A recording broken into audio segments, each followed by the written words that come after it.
This is Albi, a small but stunning French city with some epic buildings to wonder at, an important gallery dedicated to a famous artist, and some amazing vantage points to gaze over.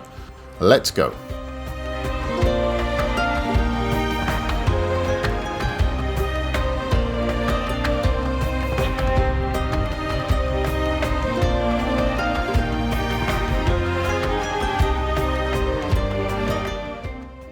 Albi is situated about 85 kilometres away from Toulouse, which makes it a perfect day trip.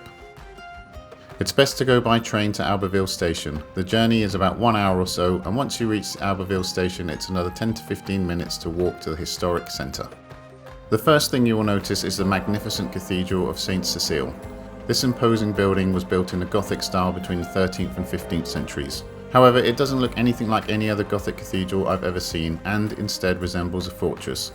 And this unique design is one of the reasons it's part of a UNESCO World Heritage Site. It looks epic. Unlike most cathedrals, it does not have any transepts, nor does it have a main entrance on the front. Instead, you enter through this rather ornate doorway on the side. The interior is simply wow. Really one of the most amazing and unique I've seen, and if you follow this channel, you will know I've visited a lot of cathedrals.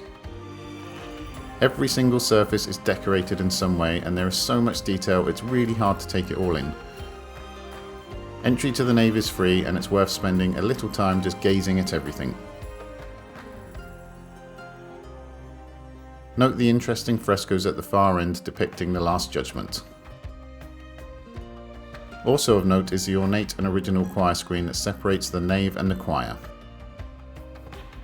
There is a small fee to enter the choir and its attached museum, but it's definitely worth it as there really is no other building like this. The choir of the cathedral is as dazzling as the nave, especially the intricate carvings around the choir stores. It's really hard to imagine the amount of work and skill it took to make all of this. Every surface is again decorated in some way. I actually ended up with a badly aching neck from just looking up at everything. Don't forget the small museum, which is full of fascinating artifacts, such as these reliquaries containing bones of martyrs. There are also statues and paintings to admire. Next door to the cathedral is the other very famous attraction of Albi, the Musée Toulouse-Lautrec. The collection is housed in the Bishop's Palace, which in itself is a noteworthy and interesting historical building that is worth exploring even if you're not interested in the art. The building was constructed in the 13th century and is similar in appearance to the cathedral, with its rounded red brick exterior giving it the feeling of a fortress. The museum is dedicated to Henri de Toulouse-Lautrec, who is one of the most important and influential artists of the late 19th century. He was an aristocrat who was born in Albi, and due to a medical condition he was partially crippled, and perhaps because of this he sought the society of others who didn't quite fit in. He moved to Paris and was notorious for spending time in brothels and nightclubs, giving him a unique insight into the Parisian nightlife. He became best known as a poster artist for famous clubs such as the Moulin Rouge, which allowed him to have a huge influence beyond the traditional arts. The museum has an extensive collection, starting from his earliest works and going all the way through to his death. It is displayed chronologically, allowing you to follow the evolution of his work. It includes some of his most important works. Here are a few highlights.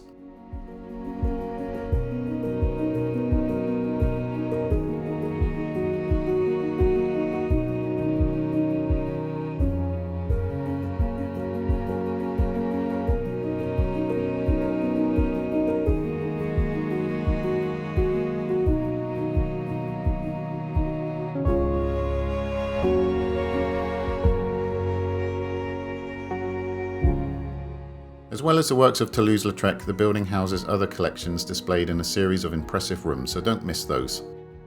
The palace also has some really amazing gardens that are free to enter. These have some great views along the river and are very pleasant to explore. In the centre of the Old Town is the Church of Saint-Salvy. It was mostly constructed in the 11th century. Originally a Romanesque building, it was later remodelled in the Gothic style in the 13th century. The interior is large and imposing and full of interesting paintings and artifacts to admire.